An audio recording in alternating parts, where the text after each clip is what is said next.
The fair had everything. When you tired of the auto racing, you could always watch the camels run. That is, if you weren't chasing after the penny toss car or gawking at the movie stars and celebrities. Arbuckle and Mabel Normand, for instance, or listening to John Philip Sousa lead the band in the Court of the Universe. There were daredevils to amaze you. Some were in the water and others in the air. There was plenty of culture and history too, beautiful girls and beautiful animals. It was the most wonderful thing that ever happened to San Francisco.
It had been a very busy century.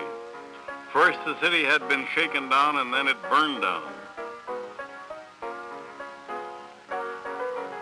And while the St. Francis was still a burned-out shell, plans for the Exposition were being made in the Little St. Francis, a temporary hotel on Union Square. The site selected was this mud hole out at Harbor View, near what was called Cow Hollow. By 1912, San Francisco was nearly rebuilt. You could ride up Market Street for 5 cents, either in a jitney or a streetcar, or get a 9-course dinner for $1. Out at Harbor View that year, President Taft turned the first spade of earth to the cheers of thousands who gathered for the groundbreaking ceremonies.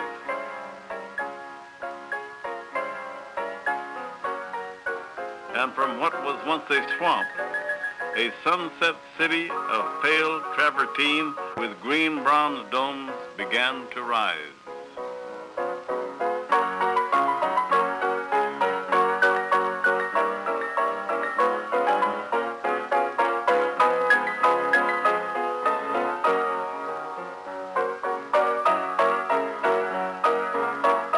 It stretched from Chestnut Street to the water, from Venice Avenue to Fort Point in the Presidio, a marvelous array of cloistered palaces filled with the treasures of the world. The sheltered courtyards and arcades protected visitors from the bay winds and summer fogs. Separated from the rest of the world, open only to the waters of the Golden Gate and the Marin Hills beyond.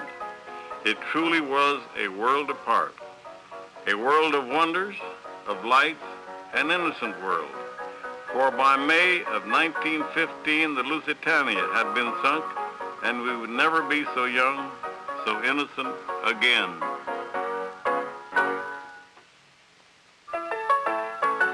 Opening day, February 20th, 1915, 200,000 people stood inside the Scott Street Gate in the South Garden. They waited for President Wilson to press a golden telegraph key. It sent a wireless message 3,000 miles to an antenna on the Tower of Jewels. This signal started the wheels of the giant diesel engine in the Palace of Machinery rotating, and the fountain of energy gushed forth, and a magical summer started for the people of San Francisco.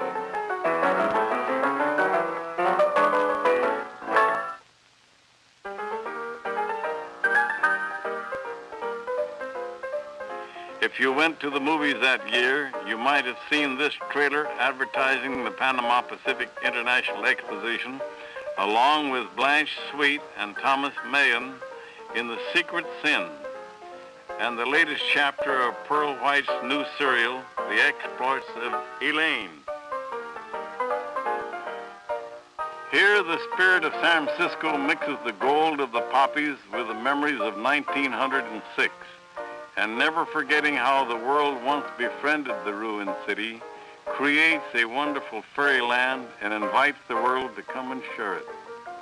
This charming and naive film helps to explain the tremendous emotional life the city received from the fair, why it has remained so vivid a memory after all these years. The exposition was really a symbol, a triumphant sign to the world that San Francisco had risen from the ashes. We had not only rebuilt the city itself, we had even built a second city, a city of jewels. The exposition was the first to have complete artistic supervision. Even the colors of each building were chosen from a master palette, and the sand on the paths was burned in a kiln to turn it the same color as the travertine walls of the palaces. This was the first exposition with indirect lighting, the first in which the flowers of the gardens were completely changed overnight as they faded. Indeed, John McLaren's gardens were the talk of the horticultural world. Hundreds of full-grown trees were transported from all over Northern California to the exposition ground. The fair was a crowning artistic achievement of the city that knows how. The directors of the exposition were terribly aware of the war that raged in Europe. It had very nearly wrecked their plans for any foreign exhibits and buildings. It took all the efforts of the directors to convince the nations of the world to participate at all. But by the opening day, 30 elegant pavilions lined the avenues of nations. Despite this, the shadow of the war hung over the fairgrounds. As if in a premonition, the lights seemed brighter, the music more gay. The world was shrinking. We were becoming more a part of it each day, and we sensed it. The Tower of Jewels was a thing alive. On it hung 125,000 polished jewels of Bohemian glass, backed by bits of mirror. Shrouded by fog, they gleamed mysteriously. In the sun, caught by every breeze, they shimmered and sparkled. At night, in the glare of 1,000 arc lamps, they danced and shone like a marvelous colored sun.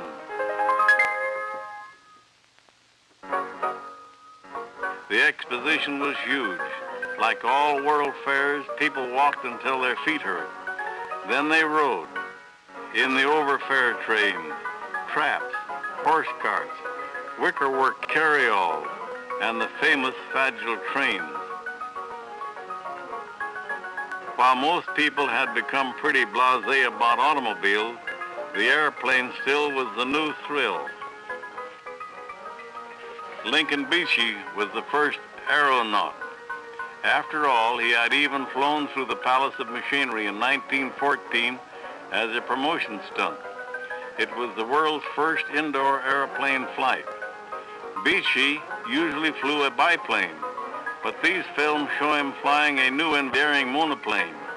And minutes after this film was taken, Beachey crashed into the Golden Gate. He was given a hero's funeral, and the exposition was in mourning for days.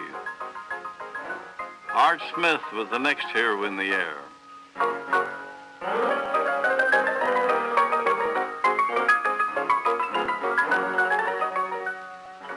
Most afternoons, he thrilled the crowds by just looping over the Marina Green.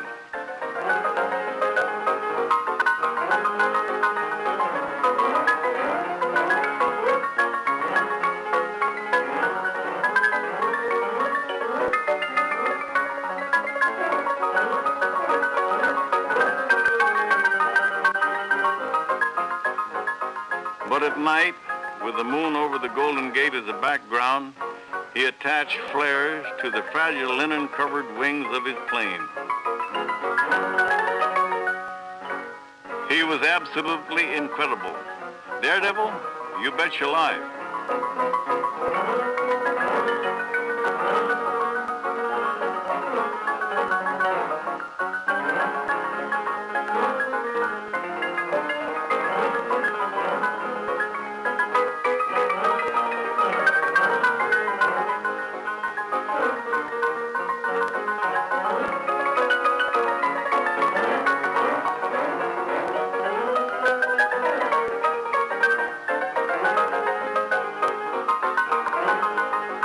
Anyone could see what Art saw from an aeroscope for just a quarter.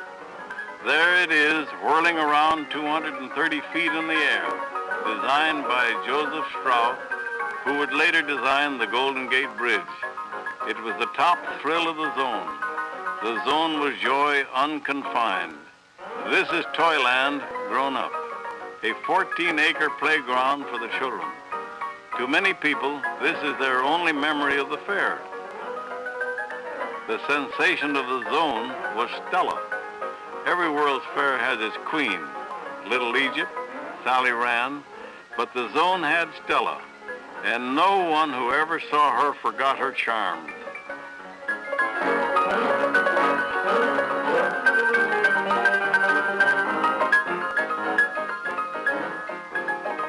She was so real that she even seemed to breathe. That's a lot of loveliness for a dime. At the opposite end of the fairground stood everybody's favorite building, Bernard Maybeck's wonderful Palace of Fine Arts. It stood reflected in its lagoon as if it were a dream solidified. Even before the exposition was over, the people of San Francisco were demanding that the Palace of Fine Arts be preserved. This colorful pageant was staged to help publicize their effort. There is a bold, imaginative quality about this pageant. Here is a lost art, lost along with our innocence, for who would take all this as seriously today as it was taken in the fall of 1915?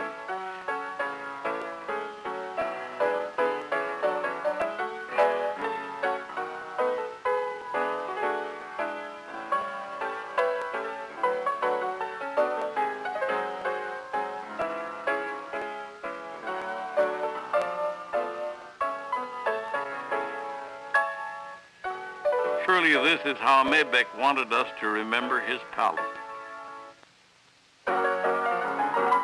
Millions of visitors came to the exposition.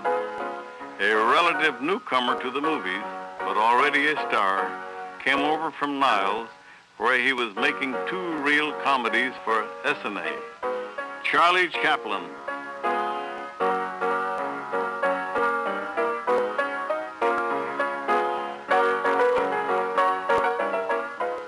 And 3 famous men met at the Palace of Machinery: Henry Ford, Thomas Edison, and Luther Burbank. Ford showed his friends a complete auto assembly plant.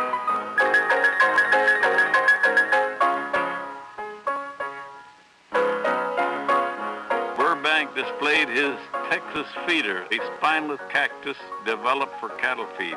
They then saw other wonders of the age, including an automatic post office, while Teddy Roosevelt waited for them in the car. It was a time when, secure in the past, people could face the future without any fear. Mrs. Edison was fascinated, for instance, by a new life-saving device, the baby incubator. These were the only incubators for premature infants on the West Coast at the time, and they saved the lives of several tiny children born that summer of 1915.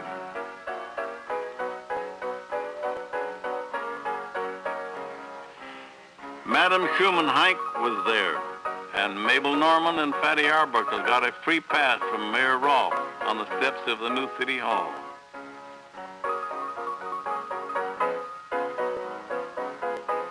They were at the heights of their careers, unaware of the tragedies that would shadow both their lives.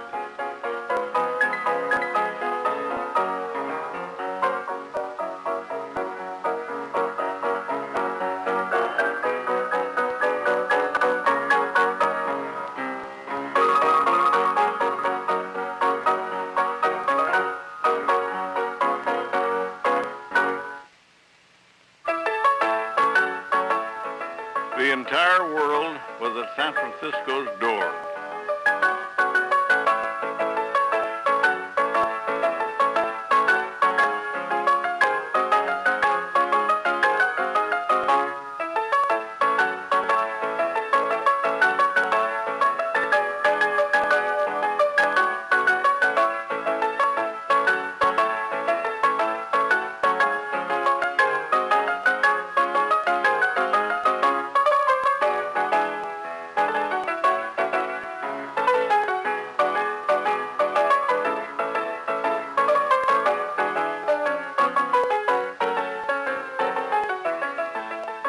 For entertainment, dancers from each country presented their folk dances.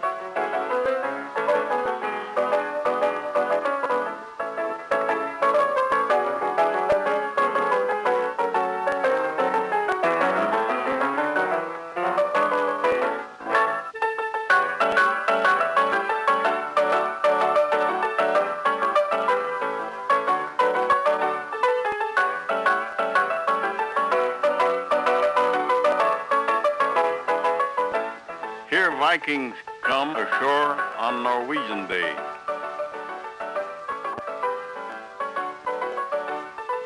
Pretty girls landed too. Watch this charming delegation of daffodil girls representing Santa Cruz County take the marina by storm.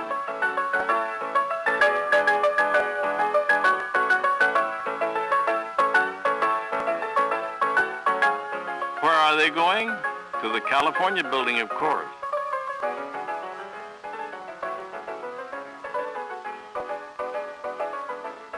Past the Forbidden Mission Garden to grace the Santa Cruz County exhibit.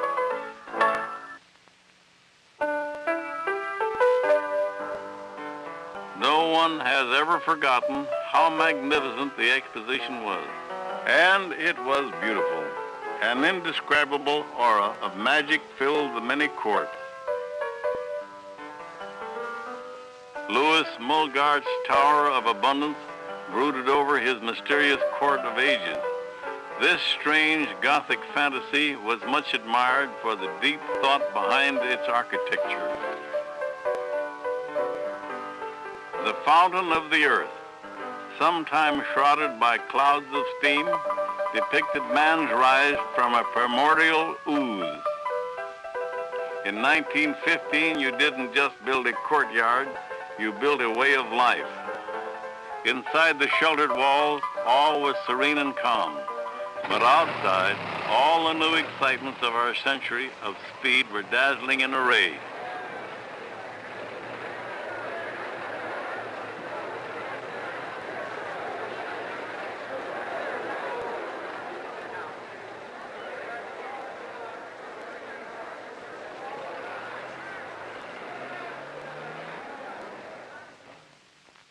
Good old number 9 wins again, and to the victor belongs the spoil, a garden party celebration.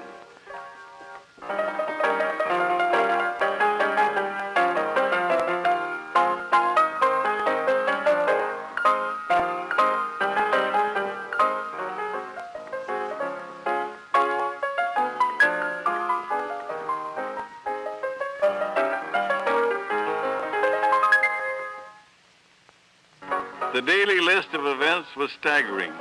This stock show competed with the Japanese wrestlers, and a choice had to be made between watching the Marines land or entering your child in the baby parade.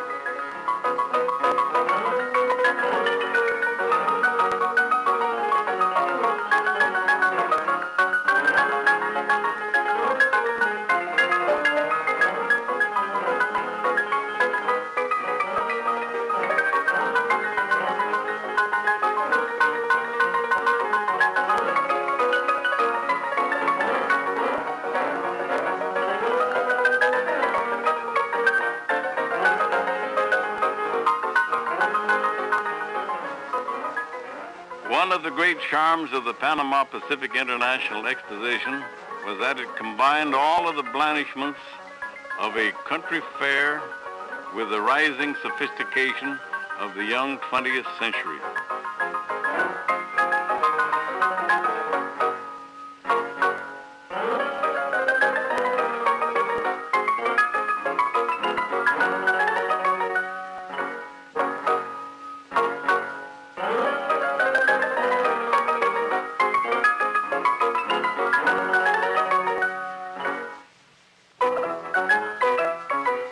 patriotism was running high.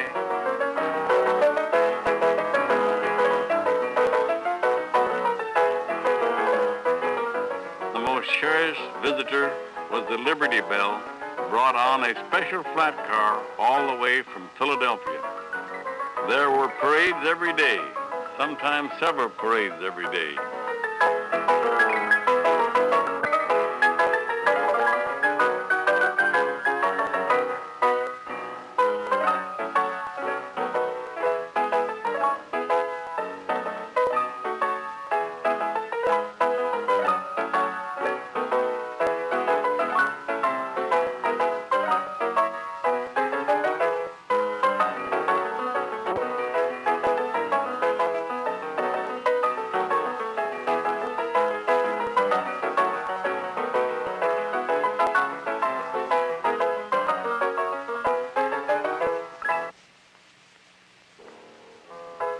The fair closed officially on December 4th of 1915. Closing ceremonies were filled with emotion, and nearly 500,000 people wept as the flag was lowered from the Tower of Jewel.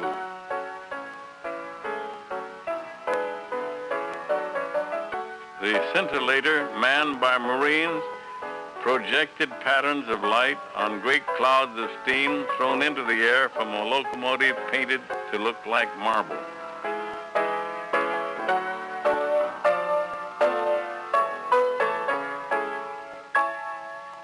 Everyone stayed to watch the lights, wandering quietly in the gardens, looking for the last time.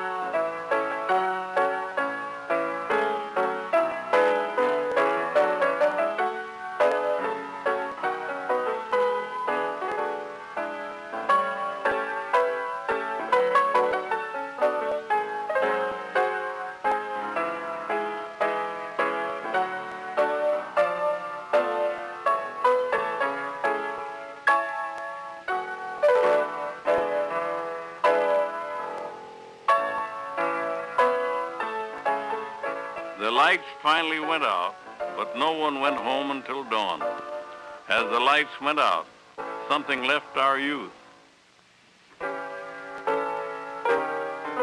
the fair has endured.